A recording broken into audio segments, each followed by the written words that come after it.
Hello, everyone. Good morning, good afternoon, depending on where you're joining us from today. I'm really pleased to welcome you to day 3 of our food law conference and today's panel on the impacts of COVID-19 on our food systems. So we're deviating a little bit from the conference theme today. So we felt that it was important to take this time when we have our annual conference to kind of reflect back now, more than a year in addition to all of the things we've been talking about in terms of territorial food systems. There is definitely a lot that we need to be reflecting on in terms of how the pandemic has impacted our food systems. And so at this point, it's maybe a bit kind of trite. We've heard all these expressions about it's revealed inequities, it's kind of shone a light on problems. And so we know all of that. We've heard those sentences and phrases over the past year. And now we're going to maybe do a bit more of a deep dive into what that really means for our food systems. So I will be introducing our speakers as we go and providing a bit of a background bio for them. You can also find information about them on our website. But before we get into the substance of our panel, as we've been doing for the past few days, we'll begin by sharing where we are joining from. So I will begin. And so I would like to begin by acknowledging that I am coming from, my home is located on unceded Indigenous lands. Tiohtià:ke, Montreal is historically known as a gathering place for many First Nations, including the Kanien'kehá:ka Nation, the Huron-Wendat, Abenaki, and Anishinaabe. Today, it's home to a diverse population of Indigenous and other peoples, with the recognition that the Kanien'kehá:ka Nation are the custodians of the lands and waters where I'm joining you from today. So I'm very grateful to be joining you from Tiohtià:ke, and I will now turn it over to Jennifer, who will share where she's joining from. Right. Well, first, thank you. And I'd like to acknowledge that where I work, the University of Waterloo, is situated on the Haldimand Tract, which is land that was granted to the Haudenosaunee of the Six Nations of the Grand River and is within the territory of the neutral Anishinaabe and Haudenosaunee peoples. But today I'm actually joining you from Grey Bruce, which is traditional territory of the Haudenosaunee, Ojibwe, Chippewa, and Anishinaabe, and is territory covered by the Upper Canada Treaties. But the picture behind me is actually from just north of Vancouver, and I did that a little green screen thanks to acknowledge that this conference is being hosted by the Allard Law School in British Columbia. And I hope that the land, which is you see behind me, will be covered by another of the acknowledgements, because I don't know the ones from Vancouver, but thank you. And so next I'll ask Paul to share where he's joining from. Certainly. I'm on the traditional territory of the Wendat, the Haudenosaunee, the Anishinaabe, and the Mississaugas of the Credit. Thank you. And there are several joining in from one location, so I'll turn that over to Kathleen. Hi, everyone. I am joining you from Ottawa, as are a number of my colleagues, and I would like to acknowledge that the land where I have the honor of living is the traditional unceded territory of the Algonquin Anishinaabe people. And the Algonquin peoples have lived on this land since time immemorial. And we are all very grateful to have the opportunity to be here and to make our homes in this beautiful place. Thank you, Kathleen. All right, so without further ado, we'll move on now to our panelists. Our first panelist is Jennifer Clapp. Jennifer Clapp is a Canada Research Chair in Global Food Security and Sustainability and a professor in the School of Environment, Resources and Sustainability at the University of Waterloo. She has published widely on the global governance of problems that arise at the intersection of the global economy, food security and food systems, and the natural environment. Among her recent books are Food, the 3rd edition, which you might see on my bookshelf behind me, Speculative Harvests, Financialization, Food and Agriculture, and Hunger in the Balance. Jennifer is a member of the steering committee of the high-level panel of experts on food security and nutrition of the UN Committee on World Food Security, and a member of the international panel of experts on sustainable food systems. She is currently researching corporate concentration in the agricultural input industry. Jennifer, over to you.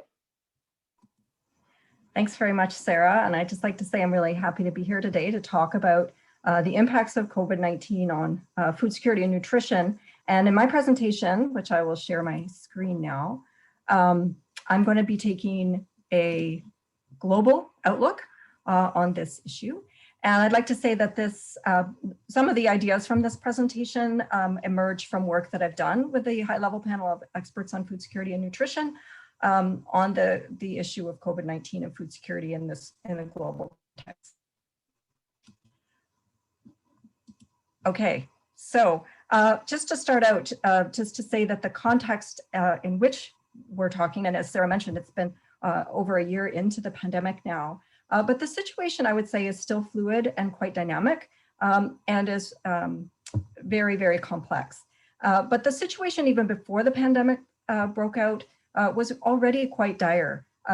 2 billion people, according to the FAO, facing food insecurity at the moderate or severe level, with approximately 690 million facing chronic undernourishment.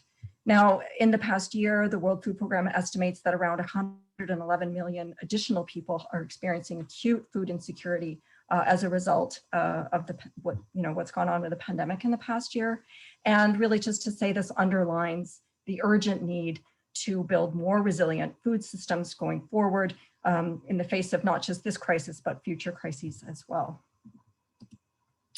Now, this diagram actually I developed for the report that we wrote on food security and COVID, and it really tries to capture the complexity that I mentioned. There are multiple dynamics at play as a result of the pandemic, in particular arising from lockdown policies that triggered a global recession, disrupted supply chains, and these impacts affected social protection programs, they deepened inequalities, they triggered price changes and changes in production and altered food environments in which people are operating and consuming food.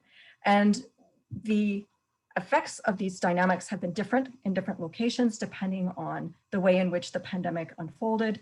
But as we've seen across the world, and I'm sure we'll hear from the other panelists as well, the worst impacts in terms of the food security effects have been felt by the most disadvantaged and marginalized populations, the ones who face the most discrimination and are most likely to be in high-risk occupations. Given that this is a short presentation, Sarah will be glad to know I'm only going to 3 of these dynamics and go into a bit more depth about what's going on and try to give the most up-to-date information that we can. And that's to look at the supply chain disruption effects, the effects of the global recession, and what I think is really important right now is the impact on food prices. And as we're hearing in the newspapers, this concern about rising inflation, it's already here like crazy in the food system. So first, with respect to supply chain disruptions, we know that the lockdown measures initially a year ago really disrupted supply chains. If you went to the supermarket around that time, you would have seen images like this one here with empty supermarket shelves as people were panic buying. But there were other things going on as well that were disrupting supply chains. There were export restrictions that some grain exporting countries put into place that led to a disruption in the movement of grain.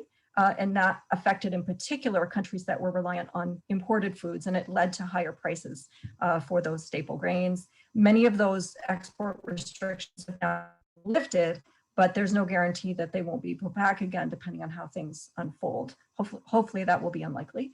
But also there were supply chain disruptions linked to worker vulnerability and illness in a range of areas of the food system, including farm workers, many of whom were living in cramped and difficult conditions. I mean, first off, many of them weren't able to get initially the visas they needed to travel. And then when they did, they were often placed in housing that was very cramped and unsafe.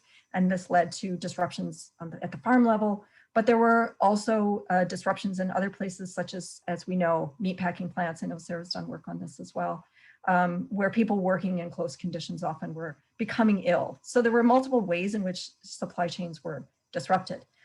They were also disrupted because of the closure of borders and restaurants, which led to a lot of food waste. So farmers who had contracts with restaurants often lost those contracts and ended up disposing fresh foods, including dairy and fruits and vegetables, but also farmers, small farmers in particular in developing countries, farmers selling export cash crops like cocoa and other kinds of fresh fruits and vegetables into global export markets. Many of them also lost their contracts and had to dispose of or dump that food. And so there was a combination of things going on that was really chaotic towards the beginning of the pandemic. Now, a lot of these supply chain disruptions have been eased at this point, a year later, but as you probably have noticed, there are certain food items that are really expensive right now because of those disruptions and they're hard to get, or things you still just can't get. So disruptions of the supply chain was what we all tended to talk about at first with respect to the pandemic. But the global economic recession that the pandemic triggered also has had huge implications for food security. The IMF tells us that global growth in 2020 actually decreased by 3.3%. It's a little bit less than they actually initially predicted, but it's still a huge impact in terms of the effect on the global economy and also how it affects people and their livelihoods. So the impact of that growth, as you can see from this graphic, was different in different parts of the world. We know that Latin America and the Caribbean were actually particularly hard hit by the global recession. According to the International Labor Organization, around the equivalent of 255 million full-time jobs were lost as a result of layoffs and other livelihood disruptions caused by the pandemic. And according to the bank, around 120 million additional people fell into extreme poverty in 2020. And that's actually expected to rise in 2021. I mean, we think of 2021 as, oh, this is the year we're going to emerge from the pandemic, but they're actually expecting a rise to around 143 to 163 million people in additional people in extreme poverty as a result of the pandemic. And obviously, if your livelihood is lost, if your income is lost, it makes it that much more difficult to access food. And those who are falling into extreme poverty, as I mentioned already, is those who are most vulnerable and marginalized. Now, what we're seeing right now as well in terms of an impact from the pandemic is an impact on food prices. They're rising, but it's actually rising in an uneven way. And we may not always realize here in Canada, where we're experiencing modest price increases in food, what's happening in other countries. Now, according to the FAO Food Price Index, food prices are actually up right now by about 38% from where they were in January 2020. So that's a huge increase in just over a year. And it's actually the highest food price increase since 2014. And this food price index it's really looking at a trade weighted average of prices of commodities across key agricultural markets for cereals, vegetables, oil, meat, dairy, et cetera. So those prices are definitely going up. But as I said, the impact has been uneven. So with countries like Canada, the US, most European countries, China, Australia experiencing around 1 to 8% increase in food prices. Other regions much higher. So across Argentina, Venezuela, Guyana, Sudan, Nigeria, Uganda, like a whole range of countries, it's gone up between 20 and 40%. And in some countries, food prices have actually gone up by 70%. And this includes countries like Barbados, a small island state, Guyana, as well as Lebanon, which is facing other situations in terms of conflict. But the general point is that food prices are rising. And obviously when prices go up, this affects people's ability to access food. And so what we've seen is people around the world, depending on how they're affected by price increases, are tending to shift their diets towards cheaper staple foods, which is not always the most healthy and nutritious diet. So there are huge dietary implications as well as access implications from the pandemic. So if we look today at where in the world are we seeing these hunger hotspots, as you can see, it's most of sub-Saharan Africa, countries in Central America and South America, so including Venezuela, a number of Central American countries, as well as Lebanon, as I mentioned, but also Afghanistan and Syria. So these are areas where there is really acute hunger that the FAO is calling these hotspots. But generally post-pandemic, like a year in, and these numbers are about to be updated by the FAO in July, but we'll, for now, we know that there are more than 2 billion people facing food insecurity at the moderate or severe level. Estimates are around 740 facing severe food insecurity. But if we look within that number, about 175 million are at what they call crisis level, like there's a step up kind of scale. Crisis level is very serious. And then around 30 million who are just one step away from famine. And that is a really serious situation, and those numbers have been going up, and this is quite concerning. So the pandemic has really exacerbated what was already a bad situation and made it much worse. So again, when we might complain at the supermarket that prices for cheese or whatever have gone up a little bit, like we need to understand and appreciate just how severe the lack of access to food is for so many people around the world. Now, just quickly, I want to talk a little bit about analysis in the high-level panel of the impact of COVID on food insecurity. And we utilized a framework that we developed in another report, which is where we look at 6 dimensions of food security. And I'll just quickly explain what these are. I mean, the first obviously is availability. That, in other words, is food available on the market. Another is access. Can people afford to buy food or access it otherwise? Utilization, is food nutritious and is it prepared in conditions that are considered safe? Stability, are the conditions for food production, trade, and consumption stable? And those are the 4 dominant pillars that people talk about with food security. We added 2. We added agency, and that's whether people have a voice or a say with respect to their relationship to food and food systems. And sustainability, is food produced, processed, and distributed in ways that support rather than undermine the ecological base of food systems. And so we added these aspects of agency and sustainability really to get at some of those dimensions of food security that are often ignored or left out in analyses of food security. And as we argue, it really helps to shine a light on some important aspects of how COVID is affecting food security and food systems. Because if we look at agency in particular, it helps us to understand the ways in which uneven power dynamics tend to disadvantage the most vulnerable members of society, especially those without a voice, and it weakens their food security. And so that aspect needs to be understood. And also sustainability helps us to understand how ecological fragility is connected to the problems, including the rise of COVID-19, which many have associated with the expansion of industrial agricultural lands that have affected wildlife in ways that brought wildlife and humans closer together and generated COVID-19 in the first place. And also the reaction to the problems of COVID-19. We've seen a huge rise, for example, in single-use plastics and other kinds of waste, not to mention the food waste. So sustainability and agency, we argue, help us to fill out a broader understanding of how COVID and food security are interacting. So obviously I won't go through all of these, but I'll give you a link at the end with the report that has this diagram. So just to quickly wrap up, as I've got my 2-minute warning, again, just to say the pandemic underlines the need for more resilient food systems. And I'll just talk about 2 aspects that we highlight in the HLPE work. One is that we need a stronger focus on justice at all scales within food systems.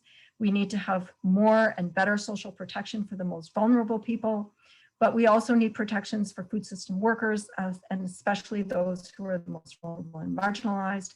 And at the country level, we need also protection for countries that are dependent on food imports. Those are the countries right now most affected by these food price increases, and also the export restrictions that were in place before. So justice is important.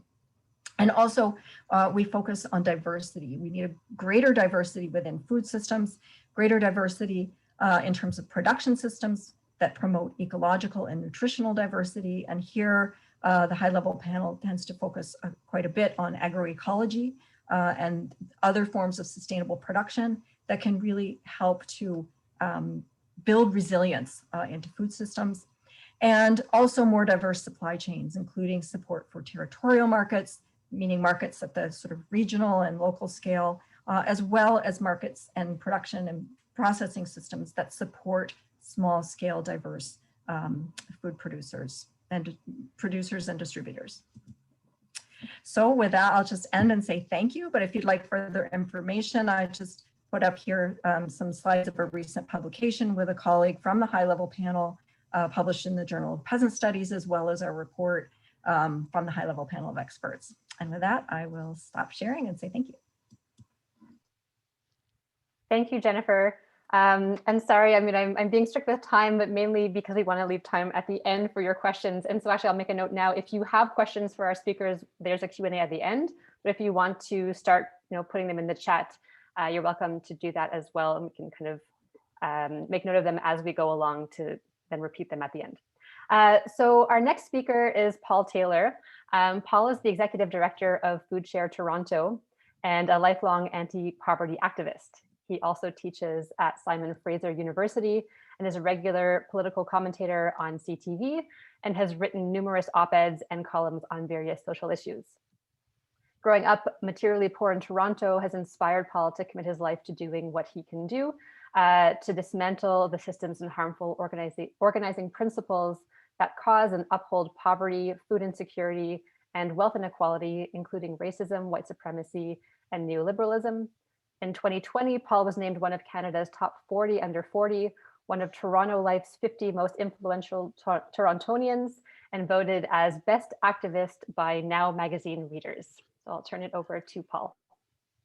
Thank you so much. It's a little bit embarrassing, but thank you so much. I'm going to talk, I don't have a PowerPoint presentation. I'm going to share some thoughts with you today, and I'm going to talk about the interconnections between food insecurity and anti-Black racism, and then touch upon the pandemic a little bit. So bear with me. But first and foremost, thank you for inviting me to join you today. I mentioned earlier that I'm on the traditional territory of the Wendat, the Haudenosaunee, the Anishinaabe, and the Mississaugas of the Credit. And it's also really, I'm grateful for the opportunity to live, work, and play on these lands that I now call home. As we all know, food and land are deeply connected. There's no food without land. So for me, and for many of us, acknowledging the territory that we're on is essential, especially in conversations around food. Many of the land acknowledgements that I've heard end with speaking to the role of us as settlers in advancing reconciliation. And I think that's an incredibly important thing to do. And I encourage settlers to continue to do it in authentic and tangible ways. But I'm not a settler.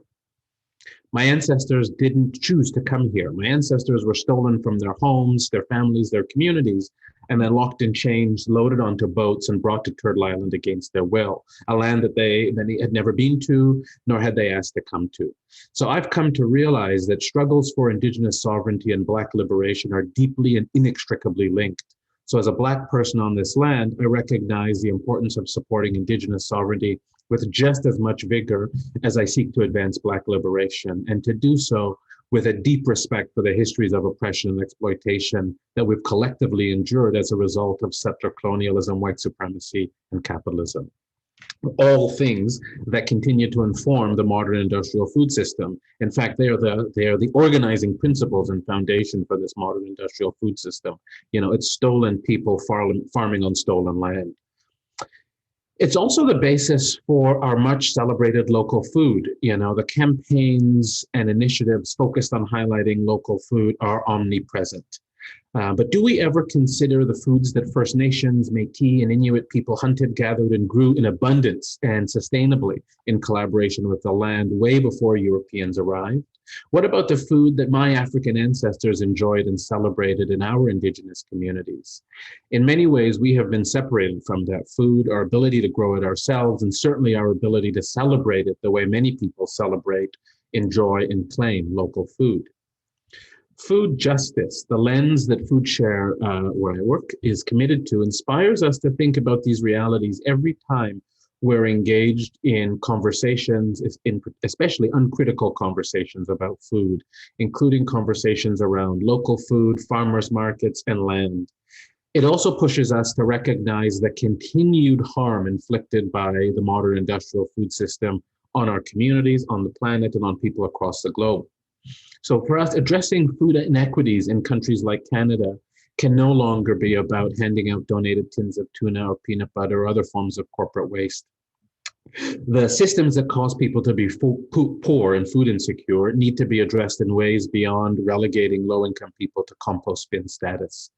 Across this country, the highest rates of food insecurity are among households that identify as Indigenous or Black. In Canada, Black households are 3.5 times more likely to be food insecure than white households.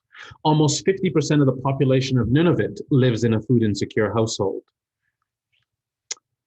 It's not because we're Black or Indigenous or because we're vulnerable to food insecurity. So I challenge us as we think about the language that we use around vulnerability. It's as a result of widespread anti-Black racism and anti-indigeneity in this country's systems, institutions, and public policies. We weren't born vulnerable. These are the systems that have made us vulnerable. White supremacy is a public health crisis, one that we are far from developing a vaccine for. Historically, the way that we've talked about food insecurity has focused on aggregate data and broad trends, which ultimately erases the particular experiences of Black Canadians and Indigenous peoples. So this is what inspired FoodShare to partner with Proof, a food insecurity public policy research group at the University of Toronto. It was due to an appalling lack of research. So we sought to work together to get a better sense of what was happening for Black Canadians when it came to food insecurity. We learned a great deal, and ultimately this research challenged some of the widespread and commonly held notions about food insecurity in this country. So that process involved a thorough analysis of the Canadian Community Health Survey from 2005 to 2014, and we focused on households where the primary respondent identified as Black. Here's what we learned. I said earlier that Black households are 3.5 times more likely to be food insecure than white households. When it comes to children, 12% of white children live in food insecure households versus 36% of Black children. Also, when we think about food insecurity, this is further to my point earlier, when we think about food insecurity really aggregately, we had made some really, we pulled away from it, some things that actually weren't as, I don't know, that we needed a little bit more. So we understood when we look at aggregate data that household composition certainly has effect on food insecurity. And this makes sense. If it's a lone parent household, less incomes, the family is more likely to be food insecure. Well, actually, our research found that that was not the case for Black Canadians. It didn't matter if it was a single parent household or a dual parent household, the prevalence remained high. The same was true for immigration status. Aggregately, we've come to understand that if someone is an immigrant to this country, they're more likely to be food insecure. Again, for Black Canadians, it didn't matter if someone was born in Canada, born abroad, the prevalence remained high. We also saw a few other things that was really startling to us. We looked at home ownership. So we found that the percentage of Black homeowners that are food insecure, 14.3%, is equivalent to the percentage of white renters that are food insecure at 14.5%. So what that's telling us is home ownership is not acting as the same type of protection for Black households that it does for white households in this country. Another thing that really shocked us was looking at social assistance. We all, and the first thing I should say before I dive into this is that, 65% of people that are food insecure derive their income from employment. So, it's often shitty employment, to be frank, low wages, precarious work. But what we found when we looked at those folks that are food insecure, that derive their income from social assistance, we actually saw a variance. We saw that white folks received more money on social assistance in various provinces across the country than Black folks did. And we couldn't understand why until we realized, of course, that those social assistance figures include disability income supports. So what that's telling us is that white folks are more likely to not only be approved for disability, but when they are approved, they're being approved for more money than Black folks. Another thing I'll say is, many of us have recognized that, food insecurity is largely an issue of income. It's not about three-legged carrots. It's not about leftovers. It's largely an issue of income. And some of us have come around to this idea that, we need to have a basic income in this country. And more of us have even said that, and we actually don't even need another pilot like the one that was canceled in Ontario, because in essence, we have a basic income in Canada. We see that for seniors, as soon as they hit retirement age and are able to access their retirement savings, old age security, guaranteed income supplement, we see the risk of food insecurity decrease pretty substantially. So many of us had been saying, we've got to be talking about an income floor, because that's what we're seeing is having an impact on levels of food insecurity. What our research found was that that actually wasn't the case for Black Canadians. Despite hitting retirement age, the risk and prevalence remained high. So ultimately, what this research showed us is that if we truly want to tackle food insecurity for communities that have been made vulnerable, then we need to analyze, first and foremost, we need to analyze what's happening for those communities through disaggregated data. It also shows us that the overriding factor for the disproportionate experience of food insecurity for Black Canadians is anti-Black racism. What I've taken you through is a variety of systems that have that continue to harm Black Canadians. The result is, one of the results is having less food. It's one of the ways that anti-Black racism continues to plague our society. As the research shows, it inflicts continued harm and violence on Black people right across the country. We also have to tackle this pervasive public health crisis in our communities. We have to start this work in our homes and in our communities and all of the places that we're connected to. We are not going to solve anti-Black racism with raised planter boxes in open fields, in community kitchens, or through a box of produce. It's work that many in the community food sector, including FoodShare, have either ignored or deprioritized for far too long. Here's how FoodShare is challenging ourselves to do things differently, starting within our own walls when it comes to addressing anti-Black racism. First, we continually seek to understand and acknowledge the ways in which white supremacy exists and informs our work, and most importantly, how we work to dismantle it. The first thing I'll say before I dive into this is having an organization being Black-led does not erase or make an organization prone to anti-Black racism. Some of the things we are doing within our organization is we have de-emphasized paid accreditations when it comes to who we engage and how we hire. We know that more often than not, these accreditations are more available to wealthier white people. Instead, we place importance on providing access to paid positions to folks with lived experience of the issues that we seek to address, poverty and food insecurity.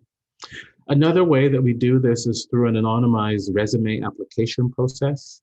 You don't get a job at FoodShare because you're a relative of someone on the senior leadership team. You get a job at FoodShare because your experience is critical to addressing the issues that we're working on. We also took a look at our pay grid and several years ago decided to make, first of all, a transparent pay grid. One of the things that's required when building trust is to be able to shed some daylight on some of this stuff. That actually is certainly one of the ways we see inequities manifest itself. So we opened up this pay grid, but we also changed the numbers on the pay grid. We provided a 25% increase to the folks at the bottom of the pay grid and a 0% increase to the folks who are on the senior leadership team. And we did that.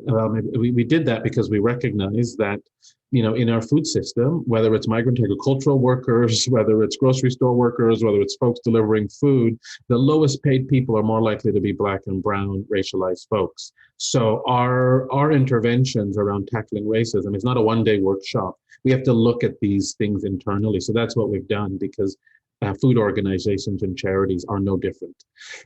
So we've actually gone on to then become also a living wage employer. So no one, my 120 something colleagues that work at FoodShare, none of my colleagues are paid less than the living wage rate in the city of Toronto, which is $22.08. Now, as I share these things, I want to also be inviting and be transparent and say that we have been on a journey. I feel like when I started at FoodShare, the lowest paid worker was making $12 an hour. So it's a journey, and it starts with recognizing, like I say, how white supremacy manifests itself within the organization. So can you imagine the impact that it's having on our low-wage workers that are most likely to be Black and brown to go from $12 to now a minimum, a starting rate of $22.08. And again, as we know, food insecurity is an issue of adequate incomes. How could we be doing anything with legitimacy around food insecurity while having our colleagues live in food insecure households? So also I'll say we also introduced a lowest paid to highest paid ratio. Tackling income inequality is significant. And it's one thing to say that we're all in this together. It's another thing to actually show and demonstrate what that means. So FoodShare has a lowest paid to highest paid ratio of 1:3, which means the highest paid worker at FoodShare can make no more than 3 times what the lowest paid worker makes. I think publicly naming the harm caused by capitalism, who I've come to believe is the financier of white supremacy, including the commodification of food, impedes our access to it. So FoodShare, so these are all of the things that we think about as we approach our work. And I will also add that FoodShare's commitment to this work didn't begin with a black square on Instagram last summer. We started before all of this and did so because we felt that it was the work that had been neglected and critical to doing our work authentically and moving forward in a good way. We faced a lot of resistance, a little bit less so last summer as a result of last summer. But certainly the truth is we faced a lot of resistance, both in public and private spaces. Much of FoodShare's external work is focused on challenging the underinvestment in communities, often in communities with disproportionately more Black and brown folks, by intentionally working alongside these communities to build resident-led community food infrastructure. So an example of that is the Scarborough Co-op Market, which we've supported folks in Scarborough to develop. One of almost 50 good food markets, what we call good food markets. They're subsidized produce markets that FoodShare has worked alongside communities across the city to establish. Another example is our Dismantling White Supremacy Good Food Box. You can imagine we've received some emails and some pushback around that. But again, we continue to do what we feel is important to do and name the things that are important to name. And white supremacy is playing a role in who has access to food, but also who has access to capital, who has access to credit, who has access to land. So we have a Dismantling White Supremacy box that prioritizes local BIPOC growers and brings the produce that they grow to folks across Toronto. So I'll just wrap up with saying this kind of intentionality is important. We can know more, we can have no more of this. We don't see race in this work. That's an inadequate approach. You'll notice that despite this panel focusing on the pandemic, I haven't really mentioned it. I don't think I need to. Just look at our public transit and our crowded apartment elevators and at the faces of those growing and delivering our food. The pandemic highlights and underscores what we already knew. Black and brown folks have been made more vulnerable to everything that kills, from the police to a deadly global pandemic. If you still don't see race, you don't see me, my ancestors, or the ways in which people that look like us have been harmed by the racism that has been allowed to fester in this country's systems, policies, and institutions. There is work to be done, and I hope that those that have been allowed to ignore these gross inequities are ready to do some heavy lifting, because it's certainly their turn. I really hope that you've received what I've shared with you in a good way, with an open mind and an open heart. Thank you. Thank you, Paul. Our next speaker is Tammy Switucha, who is the Executive Director of the Food Safety and Consumer Protection Directorate of the Canadian Food Inspection Agency, the CFIA, where she oversees the program development for Canada's Food Safety and Consumer Protection Program. She has been serving the Canadian public for 30 years in various federal level departments and portfolios. She holds undergraduate and graduate degrees in social sciences from Carleton University and the University of Ottawa. Since joining the public service in 1990, she has held various positions in public policy in departments with mandates for socioeconomic, legal, and public health issues. She joined the CFIA in 2007 and has held several executive roles in the CFIA in domestic and international policy and program areas. In 2015, she led Canada's largest regulatory modernization effort with the development of the Safe Food for Canadians regulations. Tammy, over to you. Thanks so much, Sarah, and good morning, good afternoon, everybody. It's It's a real pleasure to be here today, and extremely difficult to be the speaker who follows Paul Taylor after such a eloquent and passionate discourse. So I hope I can live up to that level of insight. But as a regulator, sometimes you know it's not that easy. But I'll certainly do my best. And I have a small presentation that I'd like to share with you today. So I'm going to share my screen and get started. Sarah, is that visible? Can you see that? Yes, it is. Okay. Awesome. All right. So thank you so much again. I think today I really want to illustrate for you how the Government of Canada and the Canadian Food Inspection Agency specifically took measures to ensure that the food supply for Canadians remained safe during the pandemic. How we took steps to protect not only our staff, but also Canadians in general, that the economy was supported, and how we contributed to the undergoing or the ongoing understanding and knowledge about this new virus, and how it evolved and has been evolving over the past several months.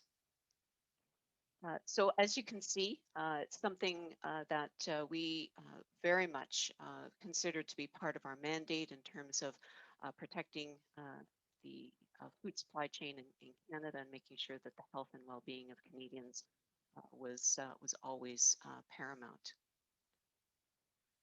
Just trying to get my cursor here to there.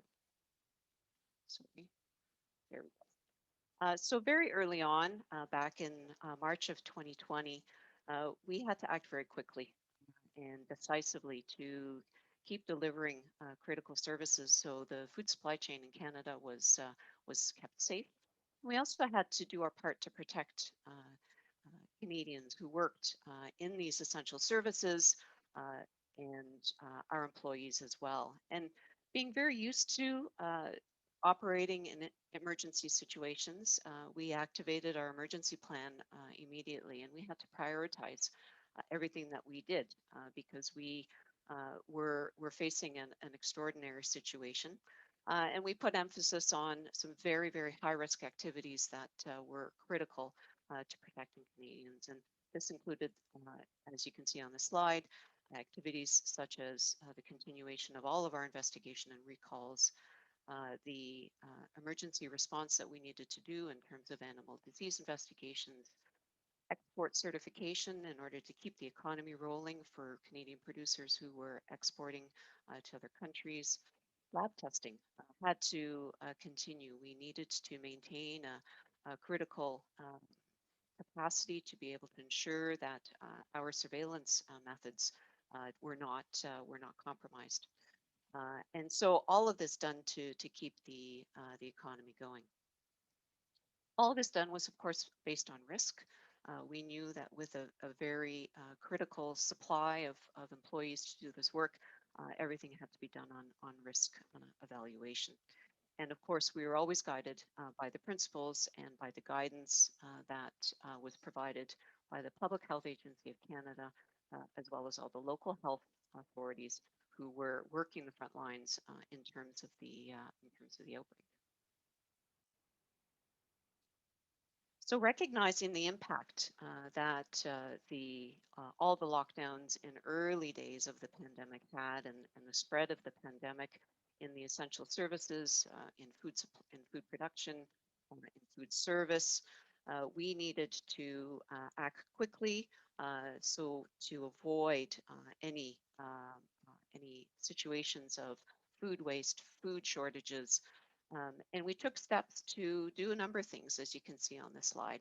So we delayed, suspended a number of our low-risk compliance enforcement activities. We undertook very quick action to provide enforcement flexibility and compliance activities as well. So this included the deferral of our early compliance work related to the coming into force of the Safe Food for Canadians regulations. We also included the ability to allow food producers to divert their food products from food service into retail by giving them flexibility as to how those products can be labeled and packaged. So if you happen to come across oddly packaged eggs while you were shopping last year without the traditional package and the label for them, that was the result of this work, so that generic cartons for shell eggs and other dairy products could be used so that they wouldn't be diverted to food waste. And we know that that was a big issue at the beginning. Jennifer laid that out very eloquently in her presentation earlier. And so we undertook what we could within our regulatory authorities to ensure that that impact was minimized. With the outbreaks also occurring in several of the very large slaughter facilities in Canada, and the temporary shutdowns that they experienced, it really exposed a risk of shortage of meat products to Canadians. Meat production in Canada is concentrated in just a handful of very large slaughter facilities in Canada. And this imbalance really came to light in terms of their early closure and the potential risk that this posed to supply of meat to Canadians. So in our new regulations, we had the ability to implement ministerial exemptions to some of the certain requirements in order to address circumstances of food shortages. So we developed a process in the event of a meat shortage to allow, under certain conditions, interprovincial movement of meat and poultry from non-federally licensed establishments. CFIA's mandate is about that interprovincial movement of food products, and this was something that was deemed as being a very critical area of work that we needed to do. It was interesting, however, because we were never requested by any province or territory or food establishment to activate this exemption process. But nevertheless, that continues to be available, and we certainly are ready to respond rapidly if there's another situation of a shortage now, and we can use that ministerial exemption process and expand it to other food products if it's needed.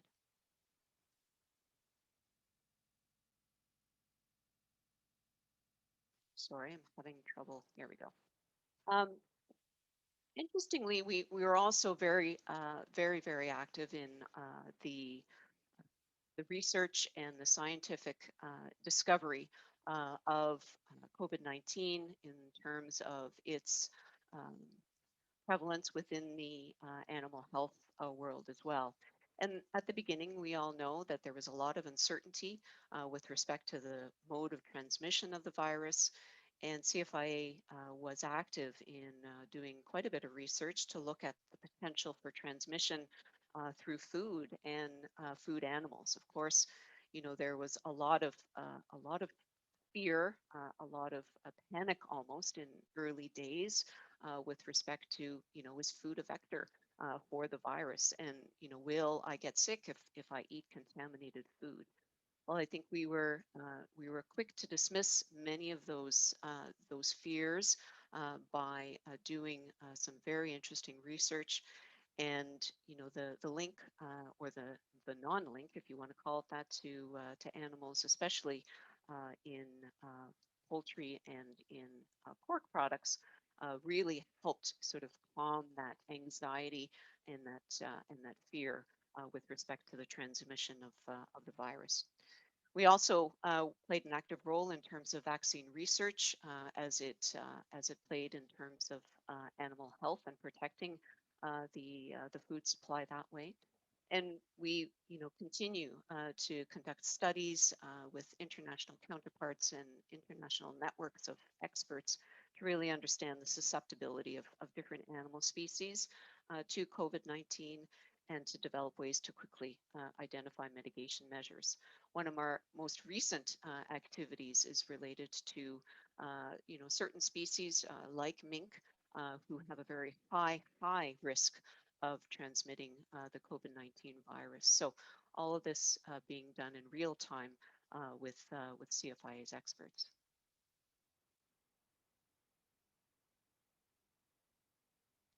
Risk communications in any crisis is always very key. I think we all know and understand that by following social media and seeing all the mixed messages and just staying abreast of what's going on these days becomes a real challenge.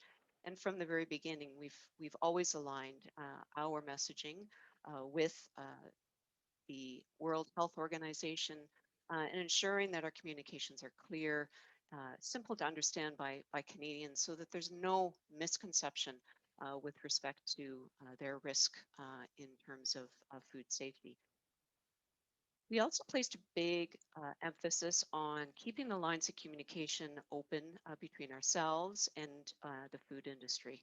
And from the very beginning, we ensured that we had daily, if not weekly, conversations with industry to be able to answer all their questions from a Government Canada perspective.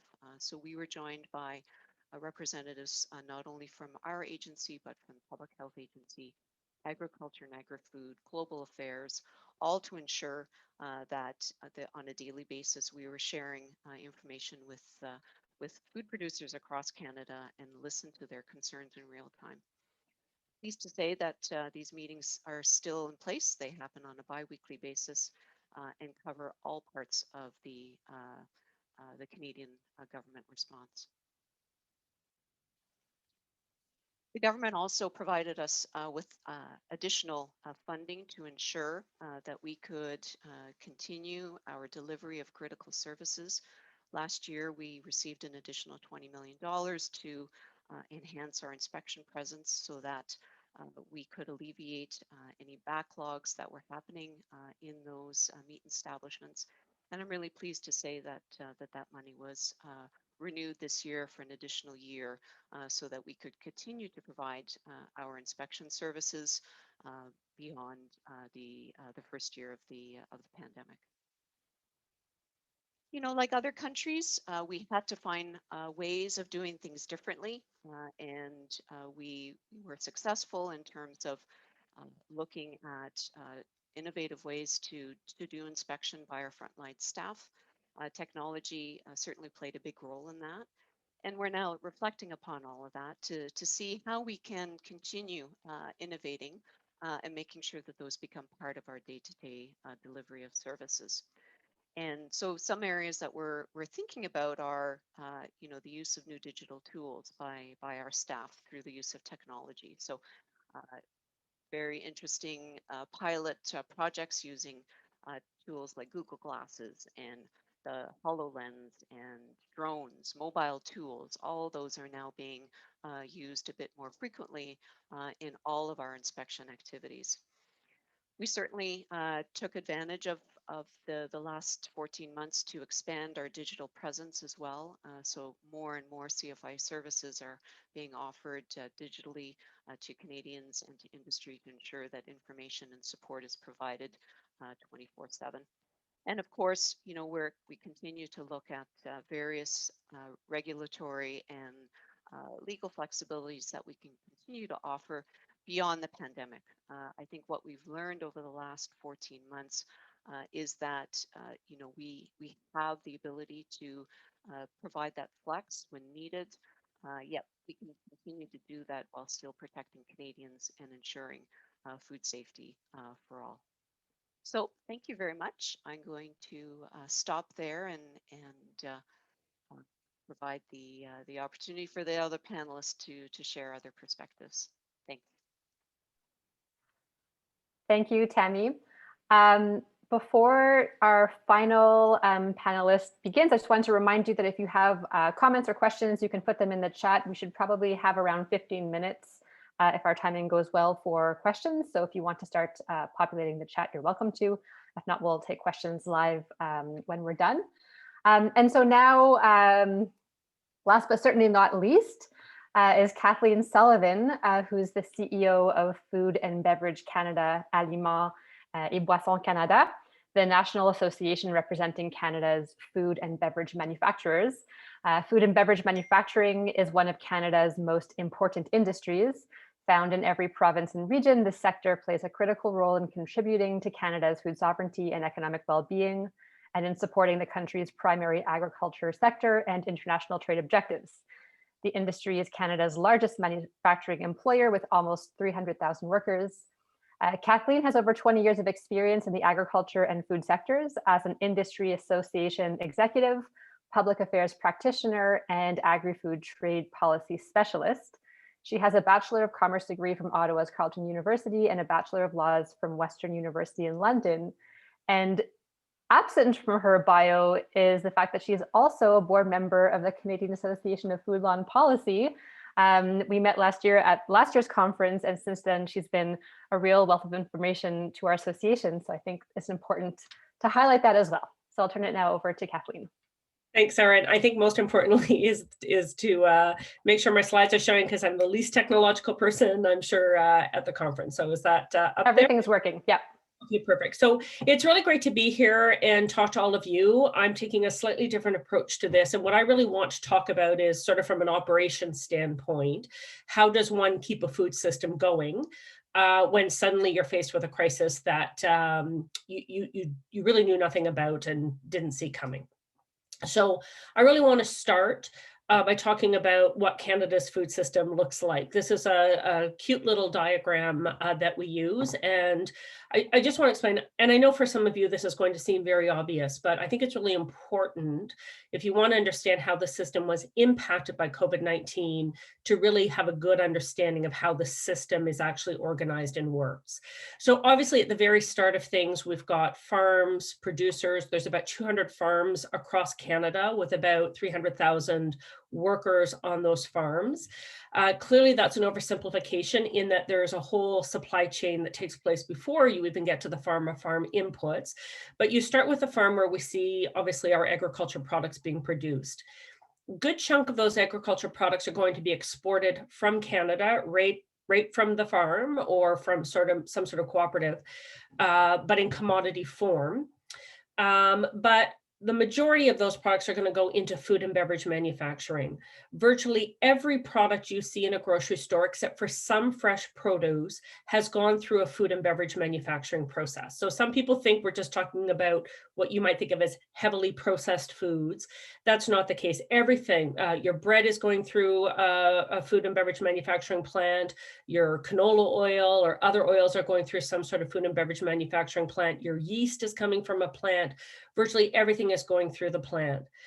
It then gets transported, and obviously there was transportation before as well, but it gets transported to some sort of retail outlet. And this is really important because Canada's a big country, and I'm going to show you in a second on a map sort of where all of the food production and processing is laid out.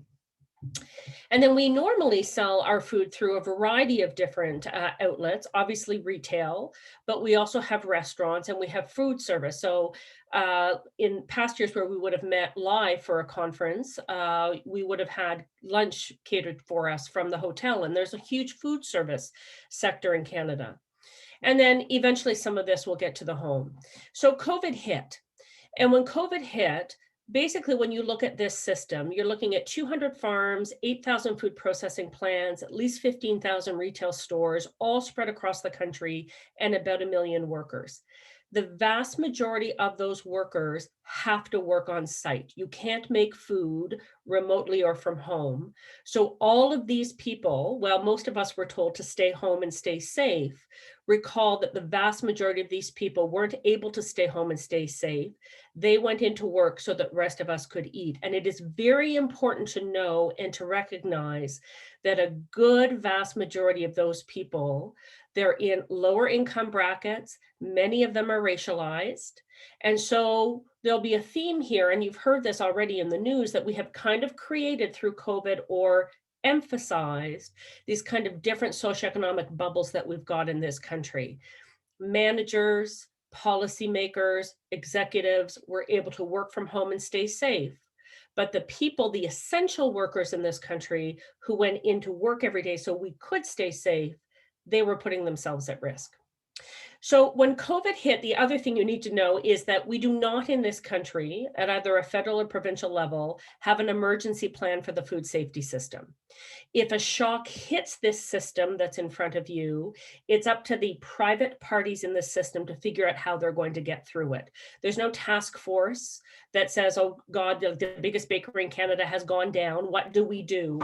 That all has to be sorted out within competition laws by the companies and the producers themselves. Where food in Canada is produced, we're obviously a massive agriculture country. We're the 5th largest exporter, in fact, of agriculture and food products in the world.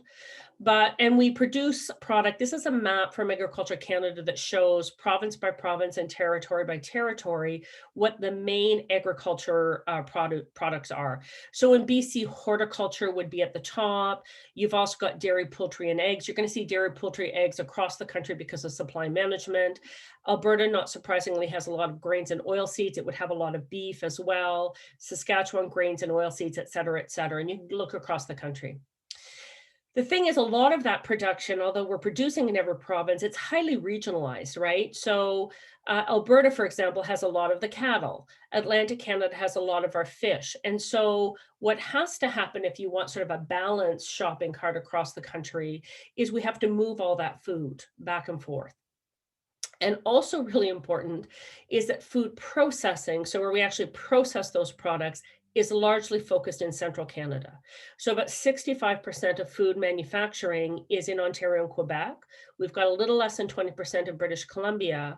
And in the other provinces, it hovers probably a little under 5%, between 2, 3, 4, 5%. So once we've produced the food on the farms, a lot of it gets centralized in central Canada, and then it's got to go back out again. So transportation systems, border measures, can wreak real havoc in a system like this.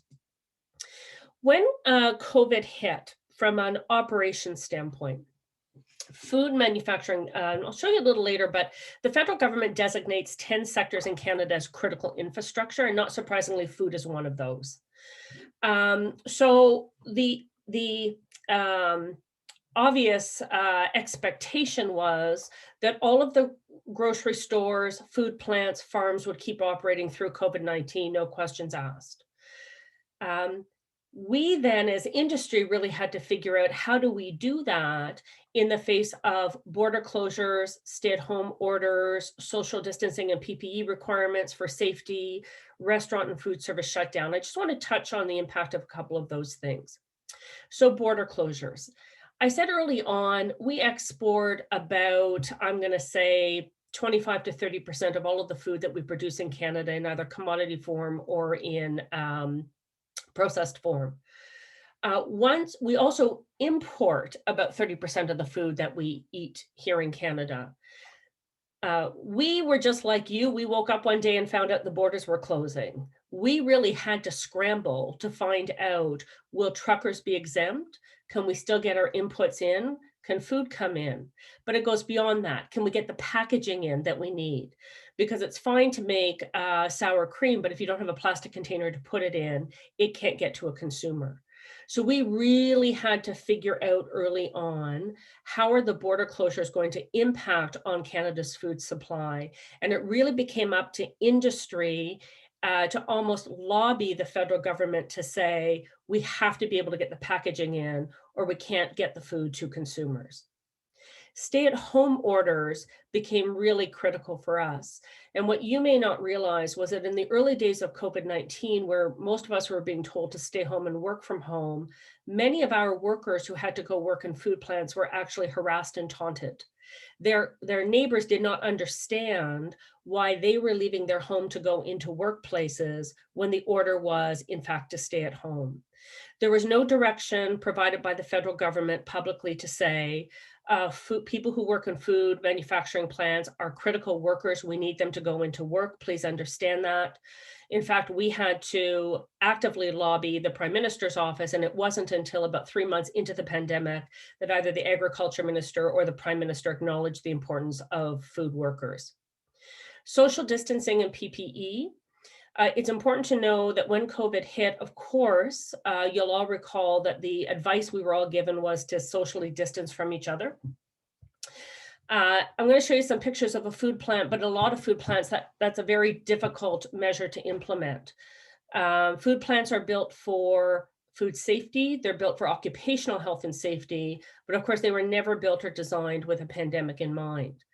Also, we had to implement very stringent PPE requirements for our workers. The first few months of the pandemic, there was a global shortage of PPE, and to understand just how severe it was, we were working almost around the clock. I mean, I know nothing about epidemiology. I'm a lawyer by training. Even I was working around the clock to try to find out if we could get supply lines of PPE from different parts of the world. It was, the PPE crunch was so bad in this country that at one point the Ontario government was calling food plants to ask if food plants could donate their PPE to the healthcare system. That would have meant that the food plant would have had to shut down, but that is how dire the situation was in the early days of COVID-19 with respect to PPE. That was not just a Canadian issue, it was a global shortage because, of course, overnight, demand for PPE skyrocketed.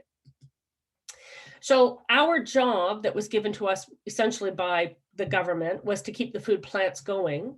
I will tell you, though, that was our second priority. Our first priority was, in fact, how do you do that while keeping people safe? This is a food plant. So some of you will have seen them, some of you won't, but a food plant, we're a manufacturing sector. So a food plant from the outside looks very much like any other manufacturing plant. It is a congregate setting. You can't leave the building to make the food. So any amount of workers you need to be manufacturing the food have to work within a contained box. There's going to be a limit to how distant you can keep people. We really had to sort of figure out how do you keep people safe in this context. That involved things like slowing down production lines, adding extra shifts. We were not provided with guidance on how you do that. The advice we were given for how you keep people safe in this box was the exact same advice you were given when you went to the grocery store: wear PPE and socially distance. It was the food plants themselves that stepped up in the early first month of COVID-19 and developed manuals for how to implement social distancing in a food plant to keep workers safe. And industry, in fact, open sourced that information and shared it with other companies in industry so that we could keep working and keep workers from contracting PPE. COVID. This is the inside of a food manufacturing plant. Again, we're manufacturing. There's a lot of equipment involved. A lot of this equipment is computerized. You'll see a few people in the back of this picture, but typically, this is a pre-COVID picture.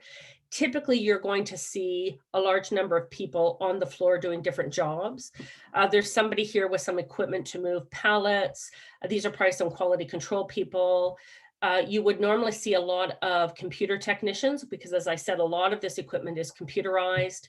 There will still be, even in a highly automated plant like this one, and this is pretty automated.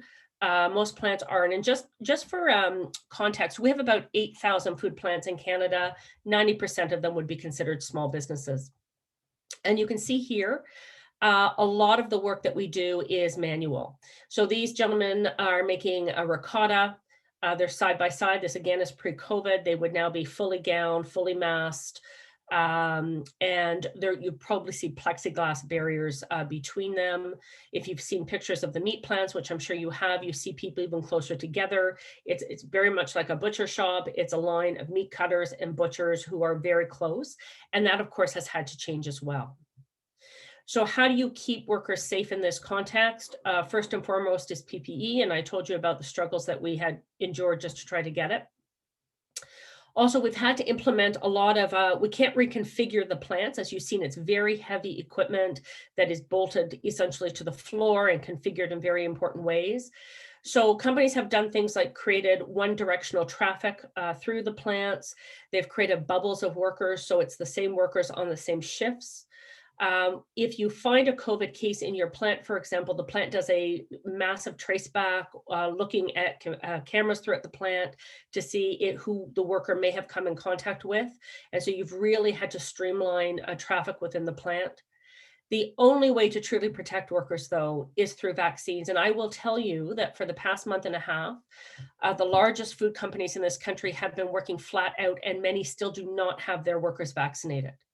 While Canadians who are able to work from home have been able to secure vaccines, we have essential workers in the food sector who are going to work, have not been able to get vaccines, and they're doing that so the rest of us can eat. The other issues we've encountered, just very briefly, it's been talked about before. Foreign workers is very important to our sector. We have a labor shortage in the food industry in Canada. Right now, about 17%, for example, of all of the workers in primary agriculture are temporary foreign workers. Technicians is an issue. As you saw, a food plant is a lot of equipment. When the borders closed, it became impossible for us to get technicians in. That has opened up a little bit, but it's still very difficult. Virtually all of the equipment used in Canada's food processing sector is manufactured in Europe or in the US. And so we are continuing daily working with Canada Border Services Agency and Public Safety to try to get technicians in. A bakery in Atlantic, Canada went down a couple weeks ago because of its ovens. And just to give you a sense, that bakery makes 10,000 loaves of bread an hour. They were able to get the plant back up, but that would have meant, you can imagine the impact on all of Atlantic Canada if that plant was not continuing. And not so much an issue now, but certainly in the early days of COVID-19, we had real challenges with our truckers who had a lot of difficulty. You'll remember when all of the truck stops closed, service stations closed, along the highway. It was a very, very difficult and challenging experience for those in the transportation field. I just want to very briefly, because I know a lot of you are involved in policy work. So really this was a puzzle for us, as you can imagine. How do you keep this very complex system, interconnected system going? And we of course have to do it also within a kind of regulatory framework, which is always complex in Canada. So at the federal level, the federal government, as I said earlier, has declared 10 sectors as critical infrastructure, and food is one of those. That really doesn't get anything. So we are required to keep the system going. There's no compensation for costs to do it. There's no guidance provided for the most part. Where the federal government comes into play is really on border restrictions, our international borders. But for anything internal within the country, we have to deal with the provinces and the regional public health agencies. So if we're trying to get vaccines, if we're looking at stay-at-home orders, if we're trying to understand the impact on an individual food plant, in Ontario alone, there's 34 public health agencies. We as an industry have to go public health agency by public health agency to find out whether we can get vaccines, et cetera. So just keeping the food system going for the past year has been pretty much a full-time job for the sector.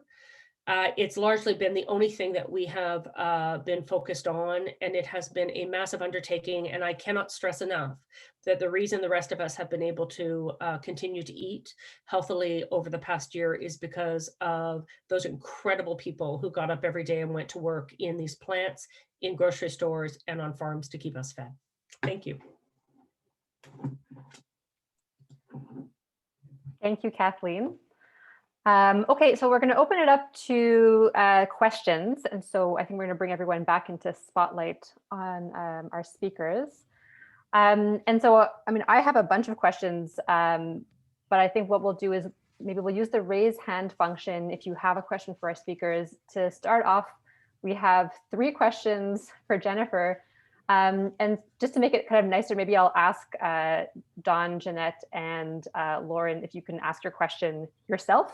and then we'll kind of move on to our other speakers. So maybe we'll just go in that order: Dawn, followed by Jeanette, followed by Lauren. You can just unmute yourself and ask your question. We'll take all three, and then we'll let Jennifer respond.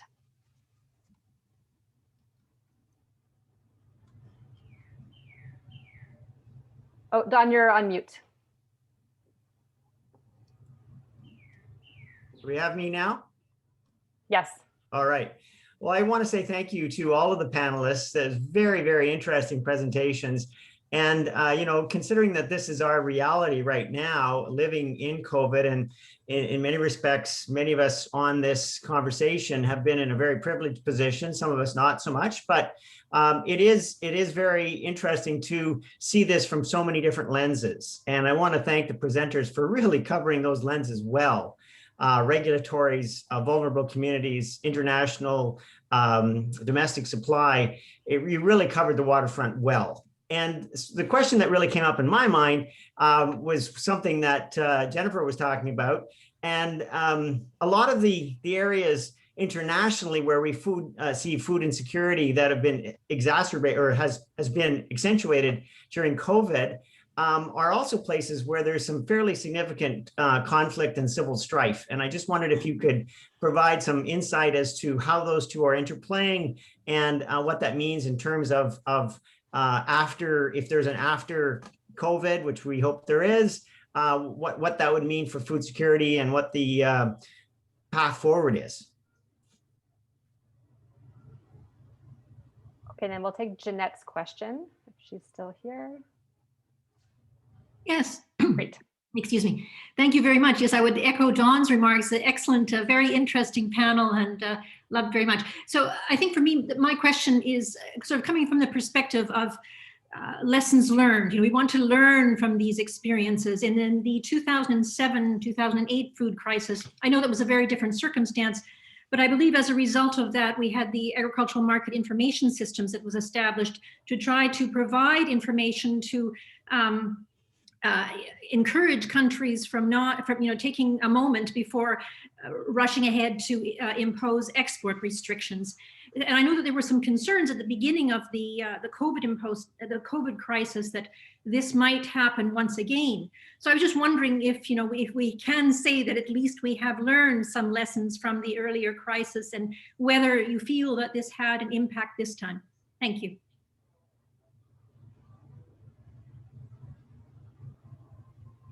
And Lauren.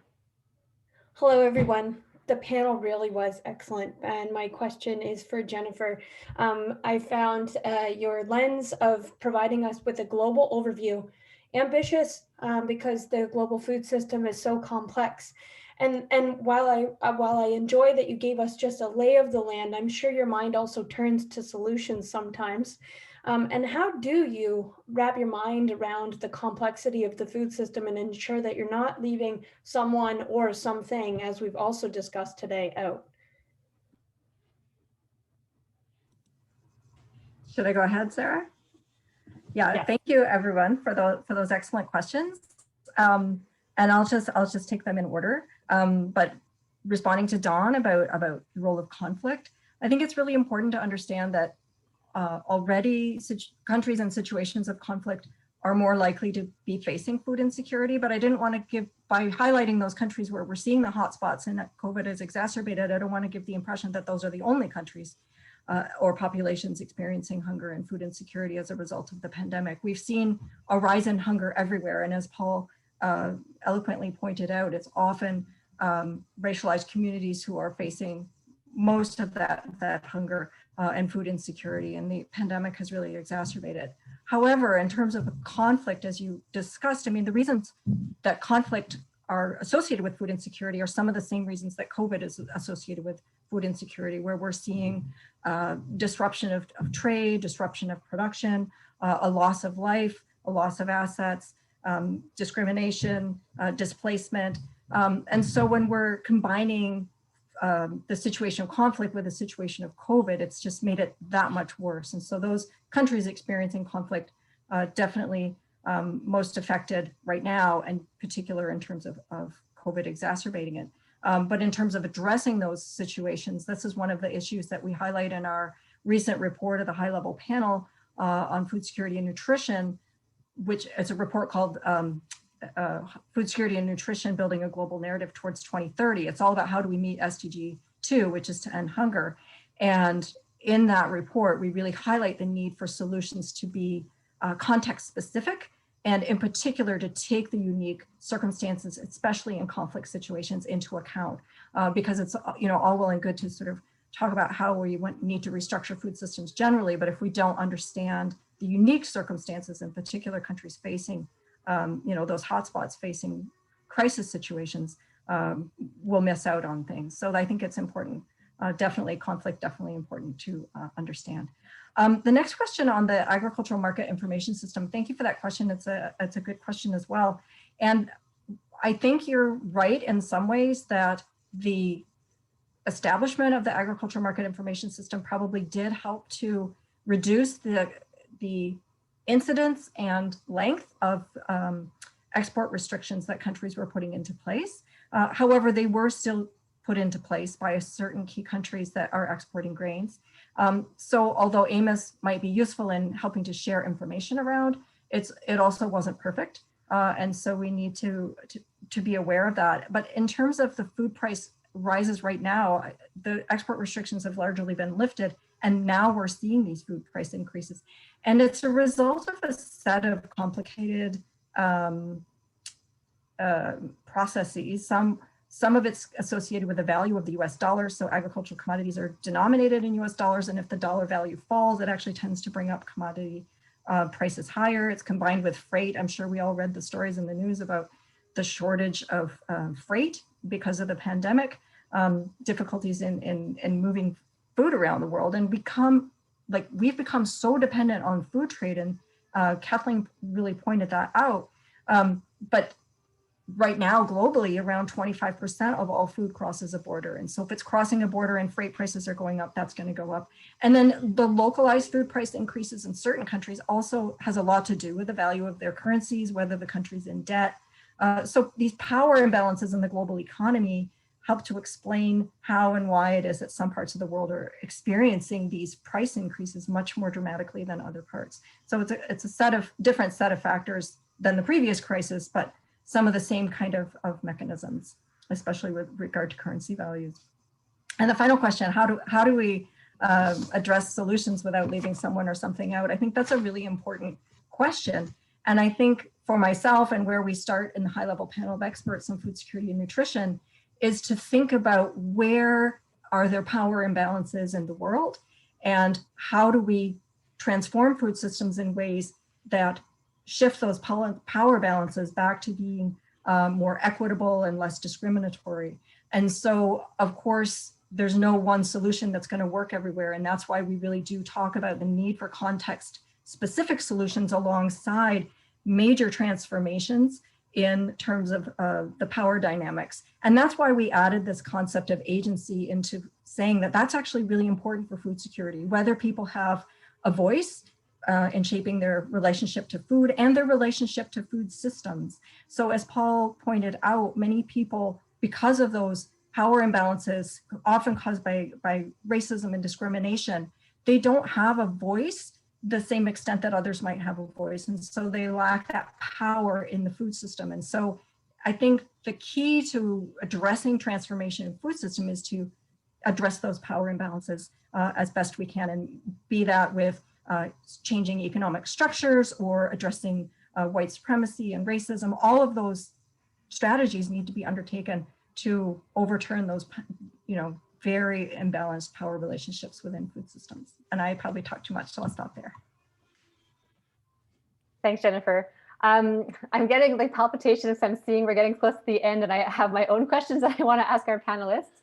And so maybe, we might go over by a couple of minutes. Feel free to jump off if you need a break from your screen. But maybe I'll start with maybe two questions, one for Tammy, and then a second one for Paul, and then we'll kind of see where we are on the clock. But the first question for Tammy is, I was surprised, I was curious to know how that ministerial exemption would play out. And I guess I'm surprised and maybe a bit disappointed that no one actually requested it, because I would have been really curious to see kind of what the uptake would be on that. And I'm just kind of wondering, you were talking also, we know about the egg cartons and kind of changing labeling requirements. So the Safe Food for Canadians Act and the regulations is this shift towards outcome-based regulation. And we saw like maybe tremendous flexibility out of necessity over the past year. And I'm just wondering, maybe there wasn't a huge uptake on it, but is that something that we can expect to see even more flexibility? Because if it's possible during the pandemic, it could potentially be possible going forward. So I'm just kind of wondering if you see any potential opening in terms of the way regulations are enforced based on lessons learned from the pandemic. And then the other question for Paul, just so you can start thinking about this as Tammy is answering, we're the Food Law Association, the Canadian Association for Food Law and Policy, and so the kind of that law question is in there and food is in there. But as you're talking, I think kind of the invitation is for us to really realize that food is not actually the issue. Maybe be kind of, and if that's the case, where should people be in kind of investing their energy? And so if the issue is not food, but other things, where does that leave people who are involved in kind of food justice and advocacy? What's that space if it's not actually the food systems themselves? I think you got to some of it, but I just want to maybe push that a little bit more given kind of who we're speaking to. So those are my preliminary questions. I'll turn it over to Tammy first. Thanks, Sarah, and great question. That development and the use of that ministerial exemption provision was such a big focus for us for the first half of the pandemic, thinking that based on what we were hearing, it would in fact be taken advantage of. I can't explain why it wasn't. I have my own guesses and just based on my own personal opinions, but the fact remains is that the supply chain managed to, I think, work itself out with many pressure points and there were lots of difficulties. But I think what we've come to understand is that flexibility to have that is going to remain. We learned early on that the way we do things, the way we inspect food, and the way we provide our regulatory oversight has to shift. It has to be based on risk. And this year we relied on that principle very, very, very tightly, that everything we did had to be based on the level of risk. So, the flexibilities offered for packaging and labeling, those were a direct result of our recognition that those did not carry any food safety issues, and that within the law, we had the ability to reinterpret those provisions differently and provide advice to our inspectors to, put low priority on any oversight of that. So, I think there's always a silver lining in a crisis.